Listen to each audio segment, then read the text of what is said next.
Ya, setelah hampir 1 bulan lebih ya, Maria Segaf, bagaimana kemudian kini keluarga dari almarhum Arya Daru muncul kembali ke permukaan, kembali mempertanyakan apakah Arya Daru ini memang meninggal karena bunuh diri seperti yang disampaikan oleh pihak kepolisian. Ya sah-sah saja kalau kemudian ingin mencari keadilan begitu ya. Tapi kita coba ingin lihat bagaimana fakta-fakta bukti-bukti lapangan. Sudah hadir juga bersama dengan kami saat ini ada pengacara keluarga dari Arya Daru, ada Pak Nikolai Aprilindo. Selamat pagi, Pak Nikolai. Pagi, Nikolai. Dan juga sudah tersambung melalui sambungan Zoom ada Pak Susno Duaji, Kabar Eskrim Polri 2008-2009. Selamat pagi, Pak Susno. Selamat pagi, Pak Susno. Selamat pagi, Pak Nikolai. Selamat pagi, para pemirsa. Pagi, Pak Susno. Ya baik, saya langsung mau ke Pak Nikolai. Pak Nikolai, tanpa mengurangi rasa hormat kami kepada pihak keluarga dan juga rasa duka yang dialami begitu. Tapi pertanyaan publik satu, mengapa baru sekarang menuntut ini? Ya, jadi perlu kita pahami psikologi orang yang berduka. Mereka sangat terguncang dan mereka sangat kehilangan almarhum Arya Daru. Pertama, seorang Arya Daru sesuai dengan keterangan dari ayah kandungnya sangat susah didapat karena 3 kali menginginkan putra, menginginkan anak, keguguran terus, dan Arya Daru baru keempat itu pun rahimnya diikat sehingga janin yang ada baru bisa berkembang, dan setelah itu disesar dan sangat susah untuk mendapatkan anak itu. Yang kedua, ibunya dalam keadaan sakit kanker yang saat ini ketika itu sudah diangkat itunya, sedang dalam proses pengangkatan kansernya. Yang ketiga, istrinya saat ini masih tergoncang. Hingga saat ini? Hingga saat ini tergoncang. Karena apa? Almarhum sudah mempersiapkan segalanya untuk keberangkatan ke Finlandia.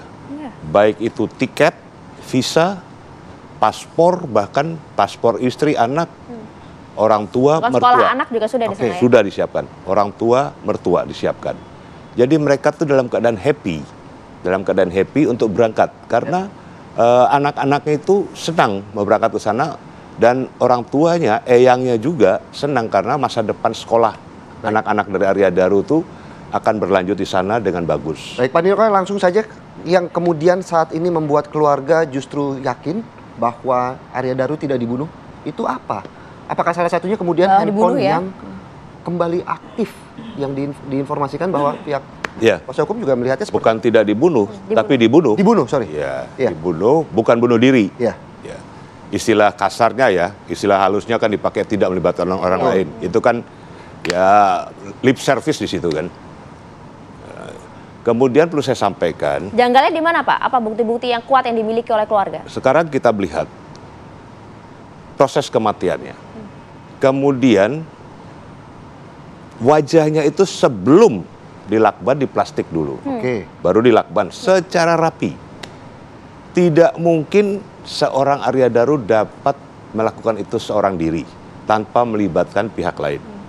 Ya.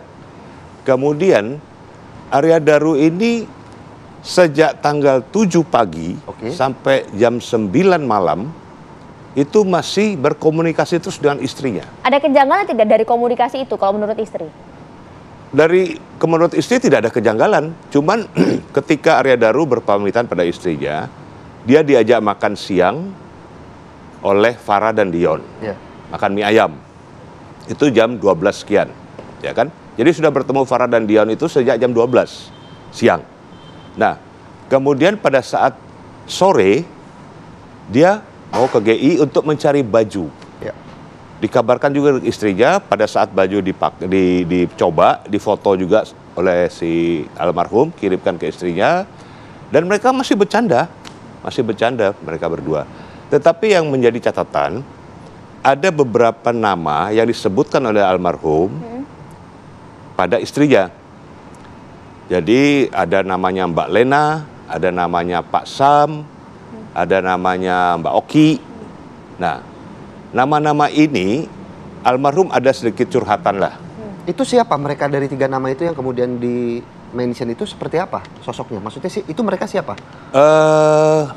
Kelihatannya teman-teman dari satu kementerian.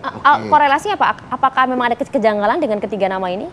Ya, di situ ada, bahkan ada pernyataan istrinya kepada suaminya almarhum ada dalam WA. Saya ada WA lengkap ya itu ya. Chat lengkapnya saya ada.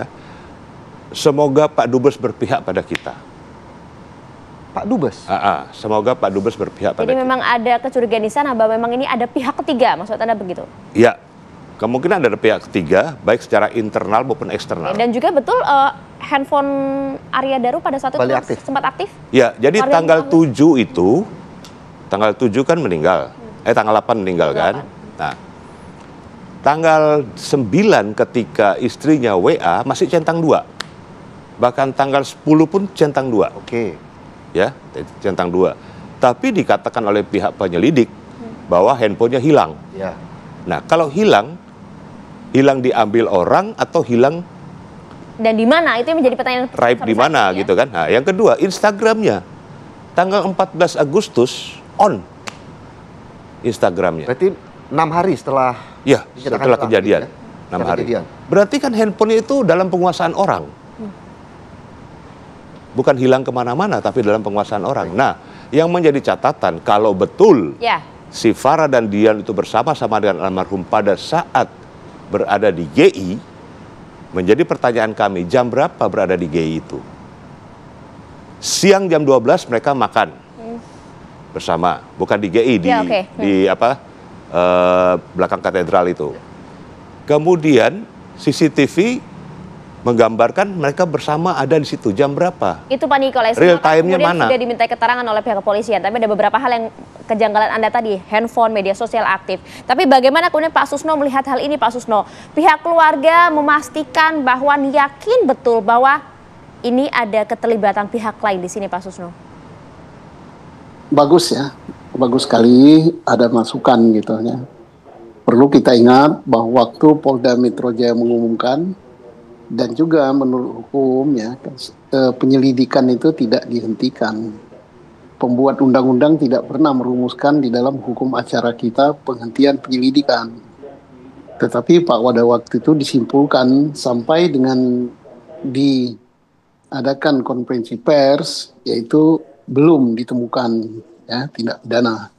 Nah, kalau masih dibuka suatu kesempatan, siapapun, kapanpun, kalau menemukan bukti ya, atau alat bukti yang mengarah kepada tindak pidana atau yang menunjukkan bahwa peristiwa ini pidana, silakan dengan senang hati sampaikan kepada penyelidik di Polda Metro Jaya. Nah, apa yang harus disampaikan adalah untuk mendukung keyakinan tadi bahwa yakin peristiwa ini adalah bukan disebabkan karena tidak terlibatnya pihak ketiga. Jadi Polri tidak pernah menyimpulkan bahwa bunuh diri ya, tapi bukan karena tidak ada pihak ketiga yang terlibat, tapi ada pihak ketiga yang terlibat. Kemudian bukan ini tidak ada tindak pidana, tapi ada tindak pidana. Nah, buktinya apa? 1, A, B, C, D, E. Dan silakan datang ke Polda Metro Jaya untuk melihat apa yang disampaikan, bahwa dari menit ke menit atau mungkin detik ke detik perjalanan atau keberadaan dari almarhum ya, dari almarhum menjelang dan setelah gitu, setelah kematian gitu. Itu akan dilihat gitu, akan dilihat di mana termasuk chartnya, termasuk dan sebagainya. Karena di dalam penyelidikan kasus ini, apa yang disampaikan tadi, bahwa HP-nya begini, kemudian Instagram-nya begini, itu nanti disampaikan juga. Dan dicocokkan dengan apa yang sudah didapat oleh ahli forensik Polri. Ahli forensik telah mengungkap mengenai percakapan atau mengenai data yang ada di HP, mengenai data yang ada di laptop, dan lain-lain, termasuk dicocokkan juga dengan apa yang ada di CCTV. Jadi datangi ke Mabes Polri, minta data itu, cocokkan dengan informasi yang diterima oleh keluarga, mana yang belum diungkap oleh Polri. Termasuk nama-nama tadi. Misalnya namanya A, nama B, nama C, sangat dicurigai. Apakah nama A, B, C itu sudah diperiksa oleh Polri atau belum? Kalau belum itu suatu masukan yang baik, walaupun ya, Pak Susno, hanya mengasihkan nama saja, belum tentu nama itu melakukan suatu perbuatan. Tapi itu masukan yang bagus. Sudah dilaporkan belum Pak Nikolai? Jadi begini, kami akan menempuh upaya hukum setelah kami konsolidasi dan keluarga inti dan pihak keluarga secara keluarga besar. Langkah-langkah hukum yang akan kami lakukan. Kemudian kami juga sudah membuka diri untuk bekerja sama dengan pihak kepolisian. Sekecil apapun informasi, kita sharing informasi bersama. Sudah disampaikan artinya? Belum, kita kan harus dengan surat resmi. Ya kan? Oleh karena itu, untuk mengungkap kasus ini, kita perlu adanya kerjasama secara transparan antara keluarga, penasihat hukum, dan pihak penyelidik. Memang sejauh ini komunikasi dengan pihak penyidik seperti apa sih?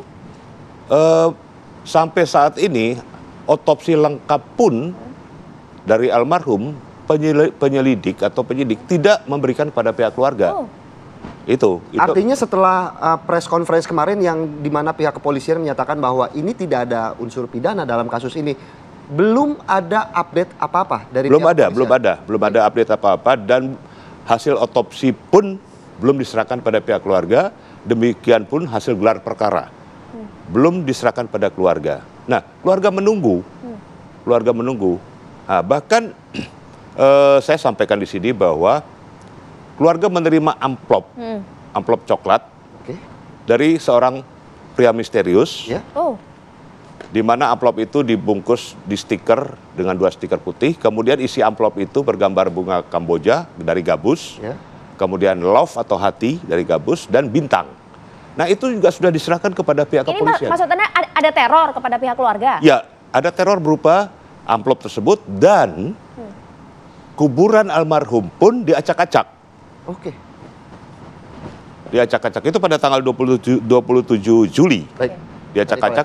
Ini cukup menarik bagaimana kita akan kemudian menggali terkait teror yang kita juga cukup kaget. Maria Segaf, bagaimana kemudian dari pihak keluarga ini meskipun sudah dinyatakan tidak ada unsur pidana, justru ada ancaman seperti ini.